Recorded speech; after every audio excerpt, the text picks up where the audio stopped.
Greetings, dear viewers.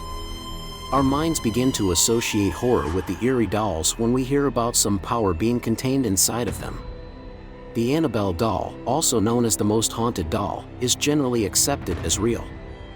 However, what if I told you that there is a doll whose tale is not only believed to be true but also that it is purported to be more dangerous than Annabelle? It is known as Robert the Doll. What is the enigma concealed within it? Let's investigate.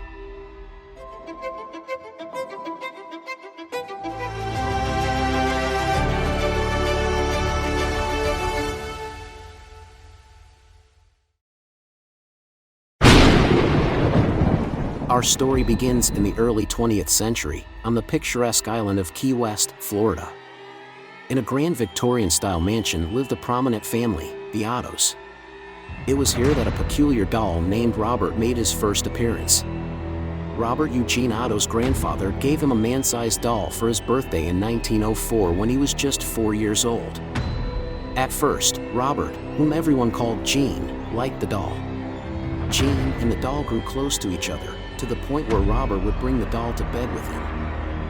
Gene created a dollhouse in his room specifically for this doll because he was so enamored with it. Gene gave the doll his name Robert. From that day, that doll is infamously known as Robert the Doll. They grew to be the best of friends.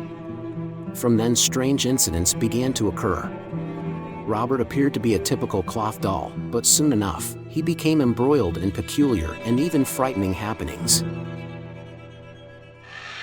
The first indication that something unusual was going on came one night when Gene, barely 10 years old, woke up to find Robert the doll staring at him from the end of his bed. His mother was startled a short while later by his cries for assistance and the noises of furniture being flipped in her son's bedroom. Gene begged his mother to save him as he sobbed for assistance.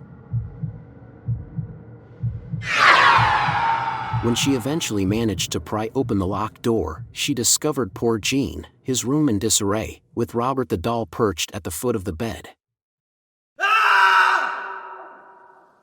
Since it was only a toy, nobody is certain why or how this kid's plaything could cause havoc in a child's bedroom or accomplish anything at all. Following this incident, Gene began blaming his doll for everything that went wrong or happened in the house. Thus, anytime something strange or unusual occurred in the Otto family, it was always connected to Robert the doll.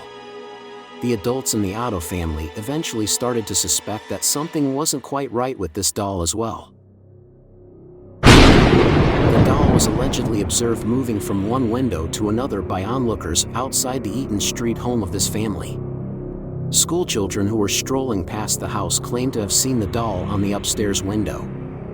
According to them, when they look and see the doll there, only to look again and have the doll gone. Interestingly, this was something that people inside the house had also begun to experience. The parents, attuned to the normal sounds of childhood play, would often hear Gene engaging in animated conversations with Robert.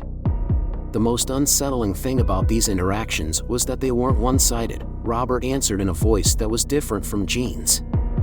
This phenomenon raised the hair on the back of their necks, as the inexplicable communication between their son and the lifeless doll defied the boundaries of conventional understanding. With time, Gene married Anne. They both moved into Gene's childhood home after Gene's parents passed away. Gene carried the doll around nonetheless. Gene decided it deserved a space of its own and assigned it an upstairs room overlooking the street. Little did he know that this seemingly innocent decision would unravel a series of unsettling events. Anne, residing in the same household, couldn't shake off an uneasy feeling about Robert. Despite struggling to articulate her discomfort, she insisted that Gene confine the doll to the attic, a place where it could not harm. Reluctantly, Gene agreed to Anne's plea, and Robert found himself imprisoned in the attic. However, the malevolent spirit that seemed to possess the doll did not take kindly to this confinement. Strange occurrences soon plagued the house, leaving the inhabitants bewildered and fearful.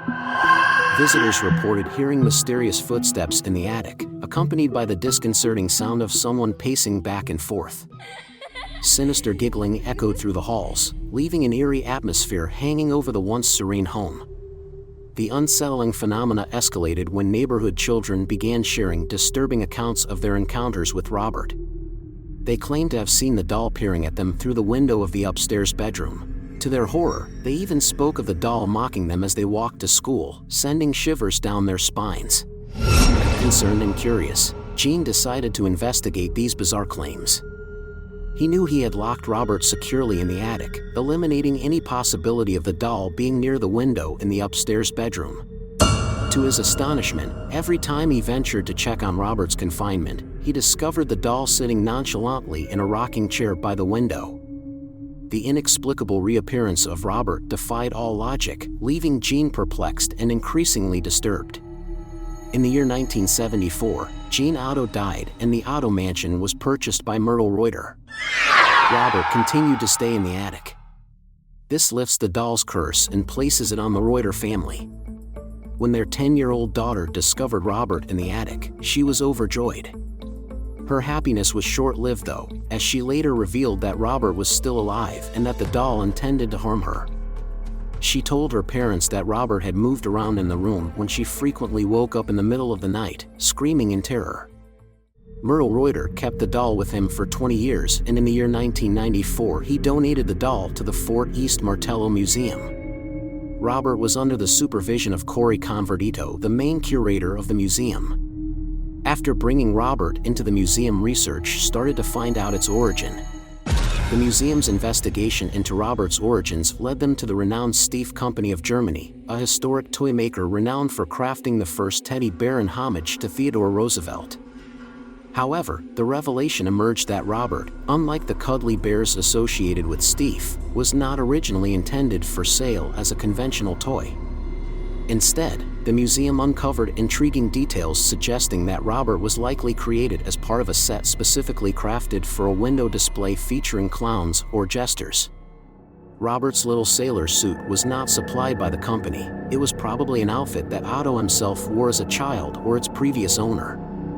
The arrival of Robert the doll at the museum marked a transformative moment for the seemingly innocuous toy, catapulting it from obscurity to the center of attention.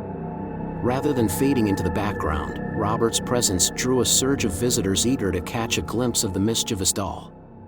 This newfound popularity manifested in various forms, ranging from television appearances to being featured on ghost tours.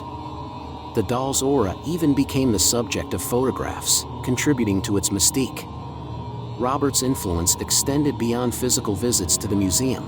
He became a virtual sensation with a dedicated Wikipedia entry and active social media accounts. Fans of the doll could purchase replicas, books, coasters, and t-shirts, immersing themselves in the fascination surrounding this iconic figure. The allure went beyond mere merchandise, as the boldest enthusiasts could volunteer for a unique experience, being locked in with Robert after dark.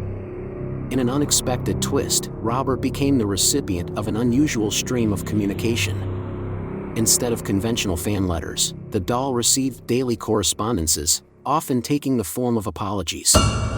Visitors, attributing post-visit misfortunes to a perceived lack of respect or even open disrespect toward Robert, penned letters seeking forgiveness. Some sought advice from the doll, while others requested hexes on those they felt wronged by. The museum diligently cataloged over 1,000 such letters, showcasing the peculiar bond between Robert and his devotees. Convertito occasionally acts as a mediator for Robert, responding to children who reach out to him. She makes an effort to send something to every child who writes, believing that Robert, with his childlike temperament, would want to be kind to them.